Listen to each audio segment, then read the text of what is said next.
Hey everybody, it's Phantom321 here, bringing you my first Halo 4 match for this channel. This is an Infinity Slayer match I got, and I ended up pulling off a 26-11, so I died a couple of times, but for this entire match, I pretty much carried my team to victory. None of my teammates were actually pretty good, I guess. The enemy team was decent, so it was somewhat of a challenge for me because, well, I pretty much had to get most of the kills for my teammates, and like I said, my teammates weren't the best. But anyways, what I wanted to talk about in this match is pretty much, well, give my 2 cents on Halo 4 and tell you guys what I think about the game so far, since it's only been out for a couple of weeks. But yeah, in my opinion, 343 did a really good job making Halo 4. Halo 4 is definitely different than the previous Halo games. Is it better than Reach? My answer would have to be yes. I would describe Halo 4 as pretty much Halo with some new aspects involved. A new aspect is that there are custom classes. You can pretty much set up a primary weapon, a secondary, armor abilities, perks, and grenades. In my opinion, my favorite class is gonna be the DMR with any pistol, the jetpack, and the unlimited sprint.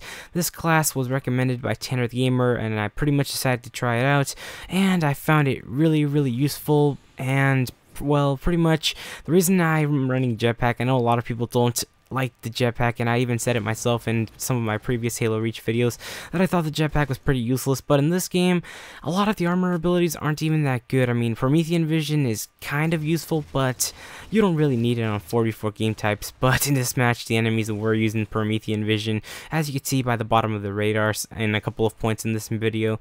But yeah, thruster pack isn't really that useful. I don't really like the shield because I can't actually fire when I'm using the shield. But yeah, that's why I stuck to jetpack.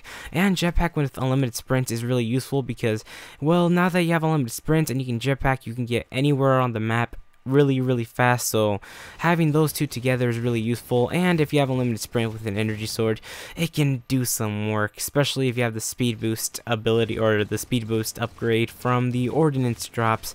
So the fact that they added custom classes in this game is definitely a positive side of Halo 4.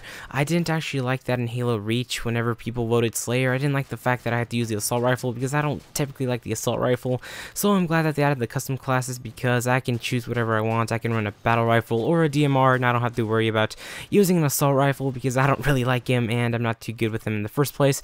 But yeah, my next topic is gonna be weapon balance in Halo 4. In Halo 4, the two more popular weapons are gonna have to be the DMR and the battle rifle. In my opinion, I prefer the DMR over the battle rifle. Let me know in the comments what you guys prefer. Do you guys prefer the battle rifle or the DMR? Or do you guys prefer the other ones like the light rifle? I'm curious to hear your response. But yeah, the DMR is an absolute monster at a long distance, and it can hold its own at a medium distance. The battle rifle is pretty good at medium range and decent, I guess, at long distance encounter. So the DMR is good at long distance encounters and the battle rifle is good at medium range. That being said, the DMR is better at medium range than the battle rifle is at long range, if that makes sense. So in my opinion, the DMR is definitely the better weapon if you put those facts together. And I did some testing and I came to the conclusion that the DMR actually kills faster than the battle rifle. If you guys are wondering what my experiment was, pretty much I had my friend stand still in the custom game, and then I pretty much spammed the bullets to his head as fast as I could with the DMR and the battle rifle. I recorded those two clips, put it into Sony Vegas, and aligned the two clips 1 frame before I actually fired. Then I put the clips side by side and put them in slow motion, and I came to the conclusion that the DMR actually kills faster than the battle rifle. I can go ahead and show you guys in a different video how I did the experiment and show you guys the results. So if you guys are interested in that, leave a comment. But yeah, back to the weapon talk. I was actually getting sidetracked a little bit over there. One of the downsides of the battle rifle and the DMR is that, well, they highly get outclassed at close distance battles. In previous Halos, they were absolute monsters at close range, and in Halo 4, that's not the case. They get outclassed by even the assault rifle. The assault rifle in this game, surprisingly, is actually better than it was in Halo Reach, so it is pretty good at close distance, and it can easily beat the DMR and the battle rifle. And in Halo 4, there are a lot of new weapons that pretty much kill instantly at close range. I mean, the SAW is one of those weapons. In case you guys don't know, the SAW is pretty much an LMG with a really fast rate of fire, and that thing will destroy anything at close range because it fires so fast, it almost makes it look like it kills a person instantly. That's one of the power weapons of this game. Another weapon that kills instantly at close range, in my opinion, is going to be the Scattershot. The Scattershot is a foreigner weapon, and it is especially good at close range. It has extremely good range, I guess, for a shotgun-like weapon. I would like to compare it to the Halo 1 shotgun, if you guys remember it, but with a slightly faster fire rate. I mean, I think that weapon also has splash damage, so it is really good at close range, and with those weapons added into the game, along with the shotgun, the hammer, and the energy sword, it's gonna make it really difficult for the battle rifle and the DMR to compete at close distance, so they are more suited for medium encounters, medium to long distance where they excel, and they lack close distance firepower, I guess. In Halo 4, they added a variation of the Slayer game type, and it is called Infinity Slayer. Pretty much at the very beginning, it's similar to Halo Reach and Halo 3, as where a couple of power weapons spawn, and you have to try and beat the enemy team to them to get an advantage on them. But the new feature that was implemented in Infinity Slayer is that after you get a certain amount of kills, you get rewarded with an ordnance drop, and an ordnance drop is pretty much a couple of rewards. It could be power weapons or something like an overshield. In my previous ordnance drop, I got rewarded with either an overshield, the saw, or the scatter shot. As you can see, I decided to use the saw because, well, I prefer the saw over the scatter shot. It's a little bit more consistent, and the magazine size is absolutely amazing, and as you can see, I just lit up that guy. Unfortunately, a lot of the games are lopsided. They aren't as competitive as they were in Halo 3. Every single time I join with a party, I get paired up in 3v4 games. I'm not sure why that is happening. I mean, that is actually really bad, because if I'm on the team with 3 people, then it's actually pretty lopsided because we're down a man, and if we're on the team with the 4 people, then it's a breeze winning because they're down a person, and it's pretty much easy to set up on them at that point. One thing I actually want them to add is a ranking system similar to the one in Halo 3, because when I play Halo, I want to play against people that are at my skill level, because it makes the games more interesting and competitive, because everyone is at an equal skill level, so games tend to be close and really competitive. Halo Reach failed that on my part. I mean, Arena was the closest thing we got to a ranking system, and that was absolute garbage. It wasn't actually a really good ranking system. It was an excuse for a ranking system.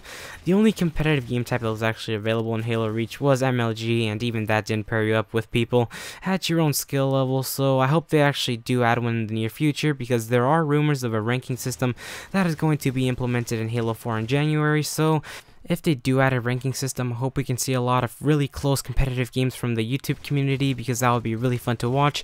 And if they do actually implement a ranking system, that would actually make Halo 4 one of the best Halo games that has ever been released, because most longtime Halo fans actually really want a ranking system to be added on Halo. Now I'm going to talk about one thing that I didn't like about Halo 4, and that is the fact that they added session joining. Some of you guys might disagree with me on this part, but I understand that games become stale if no one joins your game like previous Halos, but I don't like getting put into games where I join and my team is down by 400 points, because it makes it impossible to win the game, because my team is absolutely garbage and the other team is coordinated and communicating, has all the power weapons available, and like I said, it makes the games really lopsided and pretty much unfair for me if I join a game that when we're losing that bad. But yeah, one thing that is getting annoying for me personally is the fact that, well, when I'm getting shot at while sprinting, my character just stops and then slows down, and it makes it impossible for me to get away, and let alone let my health regenerate.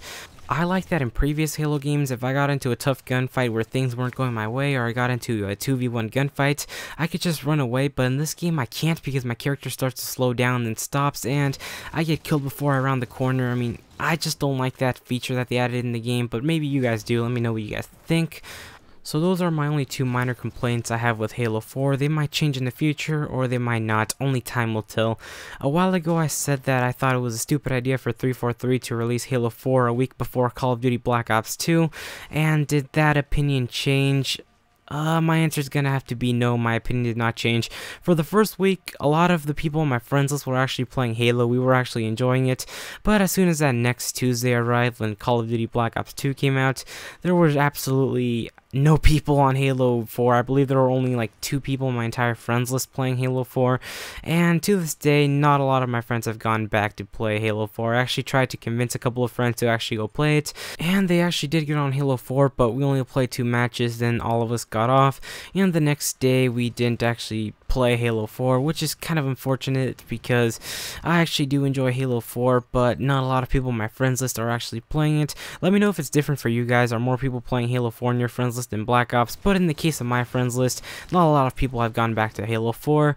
But yeah, overall, would I recommend you guys to get this game?